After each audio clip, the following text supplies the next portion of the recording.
Hey everybody, this is herculespetix, founder, curator, docent, and gift shop employee of the herculespetix Academy of Comic Book Studies. Today we're going to begin our examination of Comix book, the underground, kind of underground comic, published by Marvel Comics in 1974, and I think it lasted through 1976. Very strange part of comic book history. Stan Lee apparently approached Dennis Kitchen and said, I want in on this underground comics money, this moolah, and I want you to edit a comic. It'll be a Marvel comic. It'll have a newsstand distribution. Of course, there's going to be concessions, nothing too crazy. We can't have the checkered demon whipping out his pecker and, crazy stuff like that. But it'll definitely be more explicit than any other Marvel comic. And Dennis Kitchen said, well, if the artists I get are going to give into that kind of censorship, then they have to own their original art and the copyright to the stories. So it's a very fascinating hybrid of basically kind of clean underground. And we start off with this beautiful Peter Poplaski cover. And nice stuff. I love Poplaski stuff. I wish he drew more. We have an inside front cover of Steve Stiles. And this is called We Are Watched. Steve Stiles doing some nice Wally Wood appropriation here. And it's about an alien, a very advanced alien, coming to Earth and kind of disgusted with Earth culture. We have a little editorial from Dennis Kitchen with some really fun drawings by Dennis Kitchen. Always great to see Dennis Kitchen draw. This is interesting, though. I just noticed this. Okay, Art Spiegelman's comic has a copyright notice. Myron Moose, the story in here by Vince Davis, that has a copyright notice. Both of those are reprinted from previous underground comics. But then the third story that was reprinted from Snarf, Marion McKay's All Animal Orchestra by Evert Gerrits, the great Dutch cartoonist. It says copyright Dennis Kitchen, which is weird. Dennis Kitchen owns the copyright to Evert Gerrits' work. I don't know. But then no one else is listed as having any copyright. So I know for a fact that a lot of these cartoonists reprinted these stories later on, and they obviously own them. But I think Marvel was doing their best to maybe fudge the deal. I believe Jay Lynch says that he still has a $40 check from Marvel for doing a story for a comics book. But it had that stamp on the back of the check. Endorsement of this check bequeaths the copyright of this work to Marvel, which they did to all of their freelancers after a certain point. Jay Lynch refused to sign it, and that's why he still has the check, and that's why Jay Lynch is not in comics book. He took the story back. So kind of fascinating, like, if this comic was successful, which it wasn't. It only lasted 3 issues at Marvel, and the sales were too low, so they shit-canned it. But I can imagine just Marvel would have probably overreached, and there probably would have been some lawsuits and stuff. I like this very 70s logo. That is so 70s. This is weird. I guess it's a regular column, The Wide World of Comics by R. Meltzer. But it's basically just lots of gossip. Gilbert Shelton recounting a dream he had. Talking about Jay Lynch's girlfriend who's dying of bone cancer, but she wanted to go out with a bang, so she marched in the St. Paddy's Day parade wearing a very revealing dress. And the way he writes about it so flippantly, good gams on this doomed sweetie. So there's a little thing about Howard Cosell's biography. It's all over the place. Very strange. He gives a shout out to a Charlton comic, an artist, for a weird Charlton comic. Kind of curious to see where this strip is going to, this column is going to go. This is a great strip by Dennis Kitchen, The Birth of Comics book, explaining in a funny way how him and Stanley concocted this comic. I like that he draws Stanley like J. Jonah Jameson. That's pretty funny.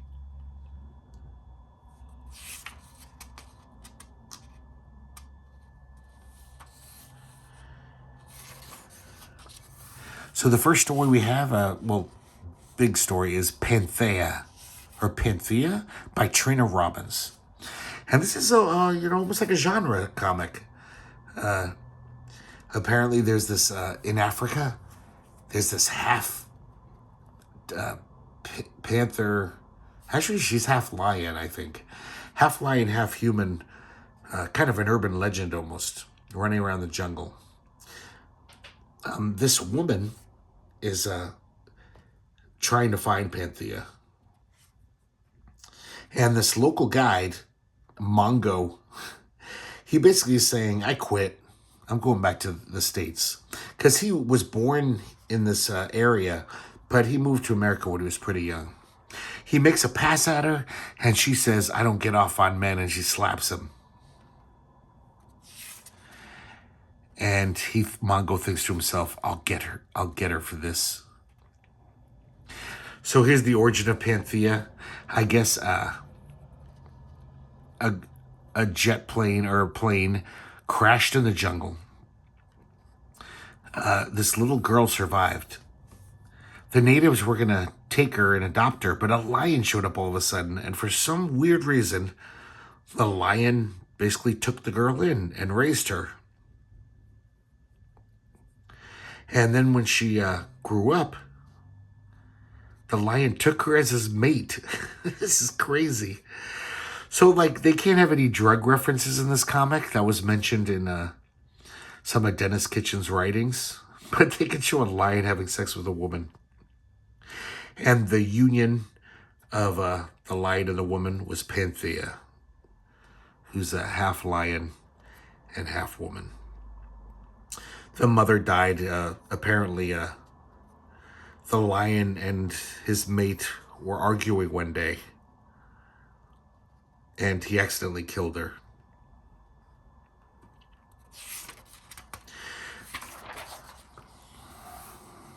So while Mongo and the woman are talking, Panthea just comes out of nowhere, and the woman traps her. Panthea says, why did you trap me? And she says, I'll be back. When she comes back, Panthea's gone. It turns out Mongo took her. And he tells her, I'm going to be your friend. And Panthea says, I can trust you. And Mongo's thinking, I can sell you. Ooh. Next, we have a reprint of Ace Home Midget Detective, which originally appeared in Short Order Comics. We did a video for this comic about a year ago, so I think I'm going to kind of gloss over this because I've already examined this comic. But it's probably one of Art Spiegelman's most reprinted underground comics. And it's amazing. I mean, there's so much clever, interesting shit in this. It's really great.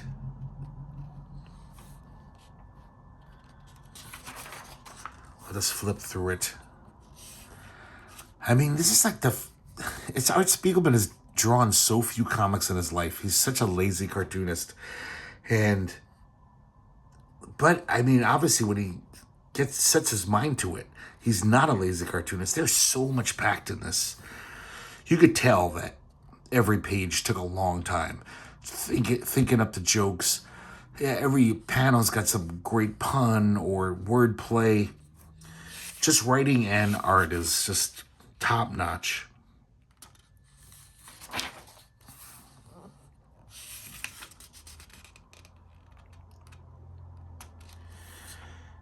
I love this Picasso woman.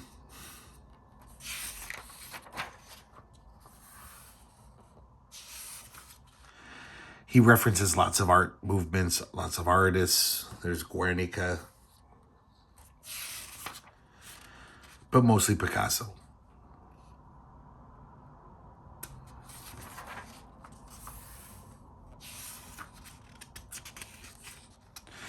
Next, we have Alice in Watergate Land. And this is interesting. This is not an underground cartoonist, not a mainstream cartoonist. This is a political cartoonist named Bill Sanders, who's very popular and kind of controversial. He was always getting into trouble. I love the chutzpah of this guy. Apparently, Bill Sanders called in a noise complaint to the police about a local Catholic church for ringing their bells on Sunday morning and waking him up. And I was like, yeah, why can't you do that? If I was blasting music in my apartment early in the morning, the cops could come and tell me to quiet down. But he actually called the cops and said, I'm making a noise complaint against the church. And this is a kind of not that great, but it's obviously a very blunt satire of Watergate using the Alice in Wonderland characters. Obviously very dated. Maybe at the time it was more funny, though it doesn't seem that funny.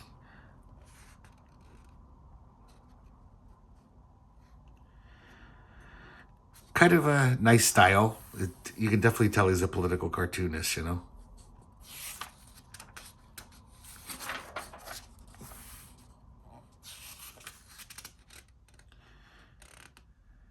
And I looked this up on the internet. I can't figure this out. So this is a 2-page strip by Basil Wolverton called Calvin. And I've never seen exactly the style of Basil Wolverton. It's obviously Basil Wolverton. Nobody draws like him. But just a panel like that with the shading. So I looked it up on the internet. In Grand Comic Database says this. I thought it was a reprint from some old Atlas comic or even a Timely comic, because Basil Wolverton did lots of stuff for Marvel. And I don't think it is. I think in 1974, they actually got Basil Wolverton to draw this strip. Probably the first time he drew a comic strip in years. I mean, he did those covers for Plop. And he did all that religious artwork in the 60s and 70s, but he hadn't really done a comic in forever. And he's just totally the same.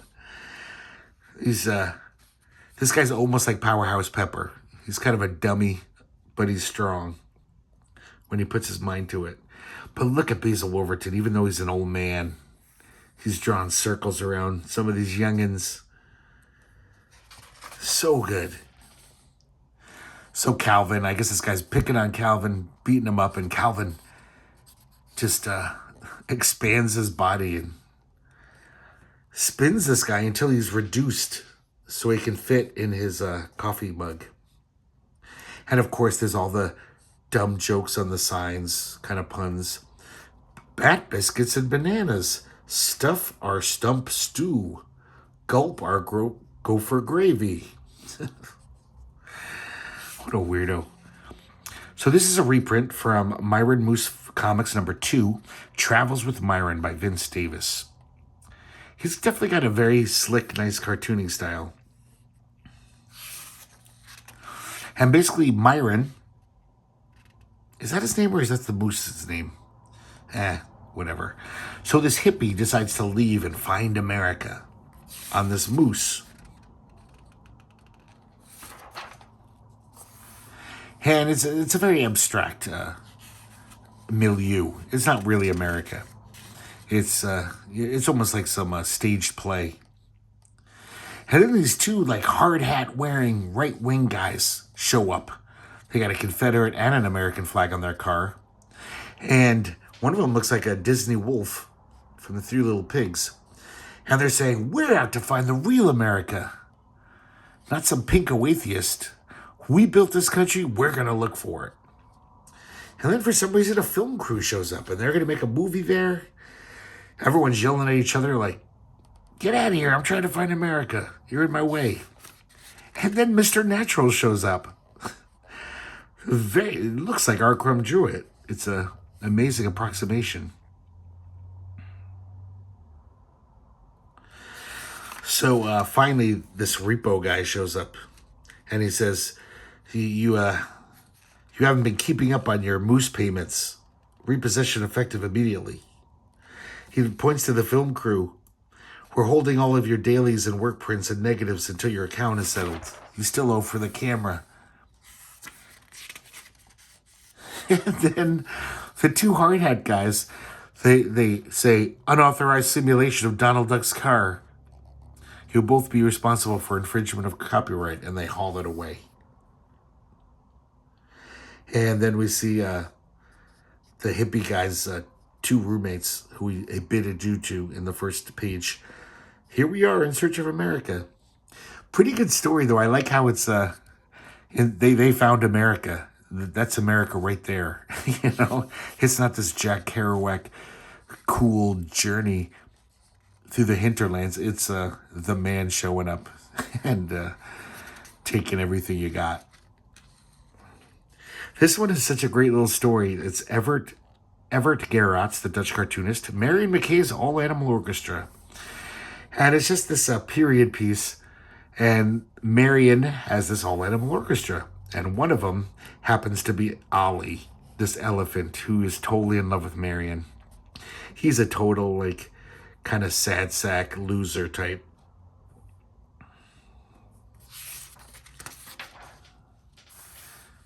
He admits to his friend that he's in love with Marion. And his horse friend says, gives him some tips on how to talk to women. Marion basically treats them all like employees. She doesn't seem to have affection for any of them. She bosses them around. Man, look at Everett Gerards. He's like, this just looks like an animated cartoon.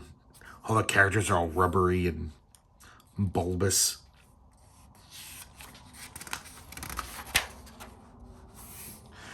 And so while they're playing, Ollie has a solo. And he says, "This is my big chance. I'll blow this one for Marion only to show her my love." And he goes off on this reverie in his mind of wooing Marion. And she's saying how she loves him. He's totally lost. And then he pops back into reality and Marion chews him out. I guess he wasn't concentrating and playing some really shit music. And then he leaves dejected. He was kind of hoping when she told him to meet her in her dressing room that something else would happen. And he sees this dude, and he says, "Hey, is Miss McKay alone?" "Don't worry, I'll find for myself." And Ollie's oblivious. He's a big dummy. And he says, gets his courage up. He says, "I'm going to give it one more try. I got to tell her how I feel." And when he walks in, of course, Marion is having sex with that dude who was in the hallway. And he says, "What's that?" Because Ollie slams the door on the way out. Marion says, "Oh, probably Ollie. He's such a dear. I almost love him." And the last panel is Ollie throwing himself off a bridge with a weight tied to his wrists. Here we have a Barefoots strip by Howard Cruz. I think we've looked at these before. I like Howard Cruz a lot. I do not like Barefoots. They're so freaking cutesy. And, I like some cutesy comics, I guess. But some of these characters, I just hate the way they're drawn. They're so annoying looking. And they're never that funny. But the craft, Howard Cruz is such a consummate cartoonist. It's the lettering is just perfect. And, the stippling, he uses a zippertone sometimes. He's a really skillful craftsman. And some of his strips I like a lot. But man, Barefoots, not for me. We have a Skip Williamson story, Snappy Sammy Smoot. Old Sam has a revelation. And basically, Sammy is talking about politics, talking about America, and just how corrupt we are and we've been. He says the reality of our national spirit is and has been nothing more than racism, sexism, exploitation, and genocide.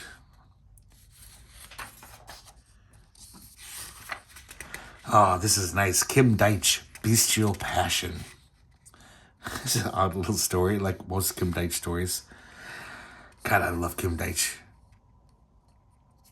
So I guess this woman is at her psychiatrist's office, Dr. Pierre Rouvert, and she's telling him about a dream she's been having. And she gets picked up by this handsome man in his VW, and after only 2 blocks, he swerves into this garage, pulls off his masks, and reveals that he's a wolf. He whisks her into a waiting elevator, and when the elevator opens, they're in a room with all these other dog-like creatures of various breeds. She's bound to a chair, and all of us, after hours, she realizes she's very hungry. And she says, "Give me something to eat." And one of the dogs comes up and starts feeding her dog food. At first, she's repulsed, but then, because of her hunger, she devours it eagerly. She actually ends up loving it. And she wakes up from her dream.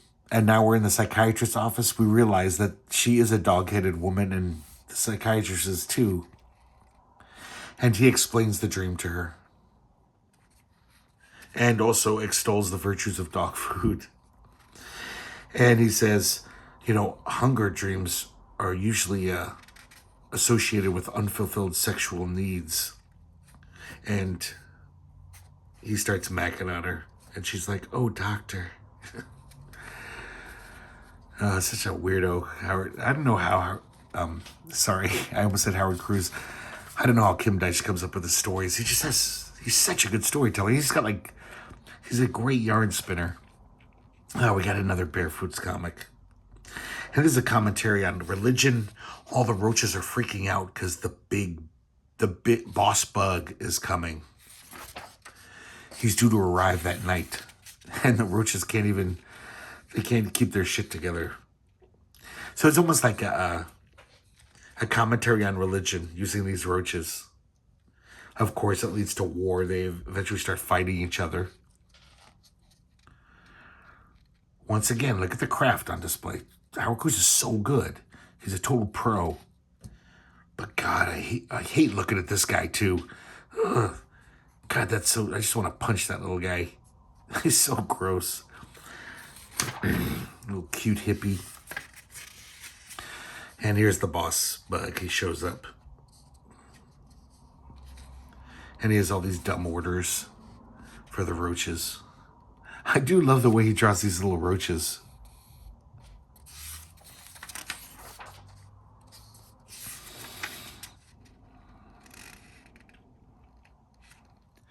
Here we have a John Pound comic, a one-pager, Crisis Comics. And it's one of those comics where he's like, "Hey, I'm a cartoonist. I can't think of a really funny story today." And then the lights go out, so it's all black panels. He says, "Oh, there must be a power shortage." And then he says, "Oh no, I'm running out of ink." I love this. It's a note from Dennis Kitchen. "Stan, cancel this wise-ass cartoonist paycheck. He should know better than to try that old ink shortage gimmick." John Pound, another total pro. Just look at that logo. Perfect lettering. This is so odd. So I guess they thought this was a humorous article. They figured they'd have humorous articles. This doesn't even seem to be trying to be humorous. It is literally what the title says, modifying the Park Luger squirt gun. And it is very practical directions on how to do so. That's all this 2-page article is. But this is strange. It's written by Mike Barron, the creator of Nexus. He must have been a young teenager at the time. And very odd. This illustration is by Peter Loft, who I don't know who that is. And this one as well. So strange. He's not making jokes, anything. He's just literally telling you how to make the Park Luger have more water capacity. This is interesting. It's Ted Richards' characters, 2 fools, But Justin Green is collaborating with him. Two Fools in a Cave, or The Origins of Art. And we see all the cavemen are out on a hunt, and the two fools, of course, are dicking around, cracking each other up. It really looks like Justin Green drew one of them and Ted Richards drew the other, like Jam Comic style. That looks like Justin Green to me. Actually, most of this does. So they basically have to, the leader of the tribe says, "Get the hell out of here, you chuckleheads. Go back to the cave." And so inside the cave, they're just dicking around, making shadow puppets, cracking each other up. And it pisses off the women of the tribe. So when the leader comes back, they're like, "Get him, get them." And when the leader sees their shenanigans, he whomps them with his big club. And the splatter of their blood against the wall, it almost makes like the Lavaux, is that what they were called? The cave paintings in France? That's a great little strip. This is kind of good. This is almost like a Bad Mad, little cutesy article. It's by Tim Boxall. It's called Kung Fu. And this is lesson number 147, Entering a Fortified Enclosure.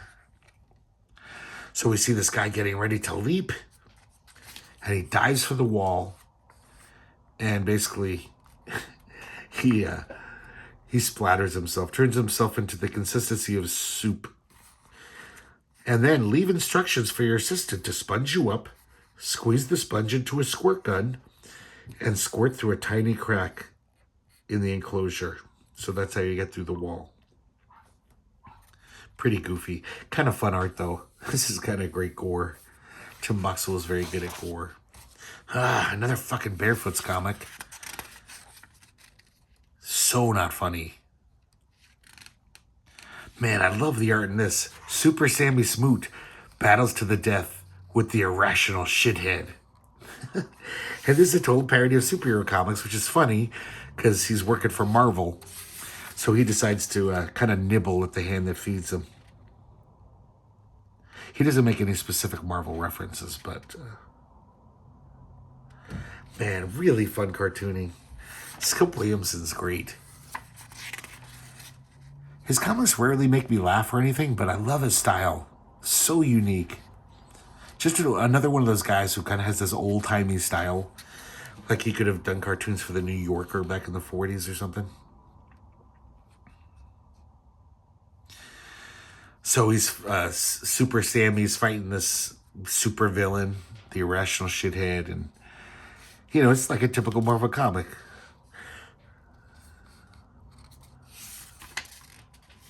They're arguing about who's more invulnerable. And I guess when they assault each other for the final time, the universe can't take it. There's an intergalactic short circuit. And Super Sammy says, "Wait a second, we destroyed the whole universe. Everything was atomized except for us because we're invulnerable."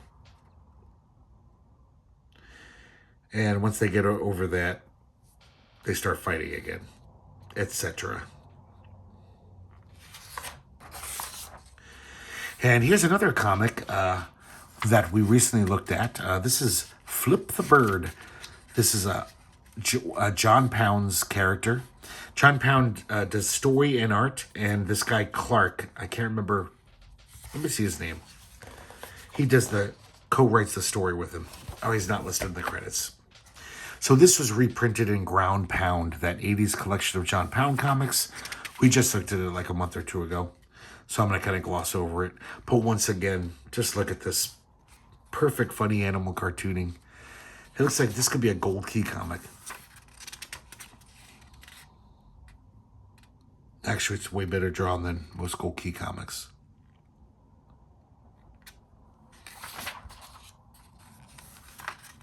I love that panel. This guy blowing his top. Salvador Dali shows up.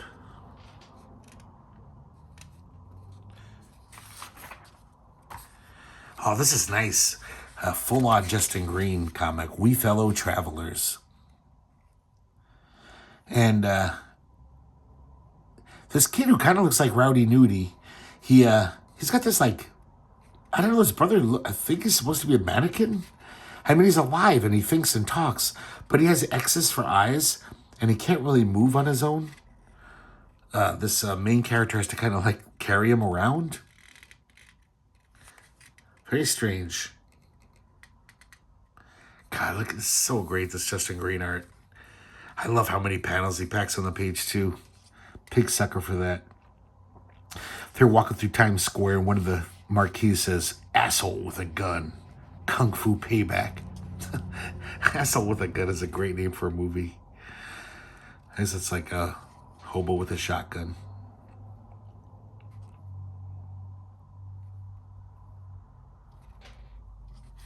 And so finally, he takes them to the Saw Church of Profanity. And the brother doesn't want to go in.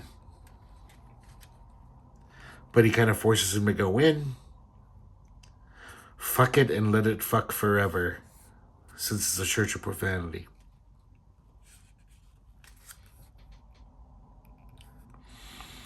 And the guy who's working there just built a new altar.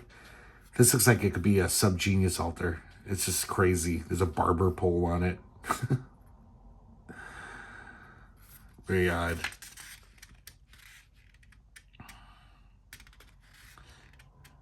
And this worker says, "I don't even believe in this shit. All idols are false as hell. I just like to work with my hands." And then he throws this Jesus head at the brother. And the worker says, you know, when you walk out of this place, those X's you got for eyes, it's going to be honest to God eyeballs. Continue next issue. I hope it is. So I want to find out if he gets eyeballs. And then we have this little section, short shrift, which is little strips. Fucking another Bare Foods comic. It's not funny at all. We have a Tim Boxell strip, Sam Foster. Kind of funny. Kind of stupid. We have a parody of Doonesbury called Dungsbury by Scott Shaw.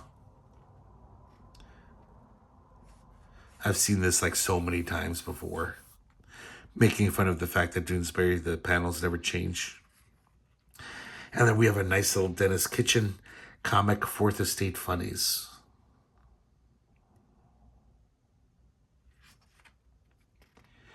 And then we have an ad for Comix Book, which is basically we get a beautiful drawing by Peter Poblaski. Look at this. This is like Bill Elder stuff. This is great.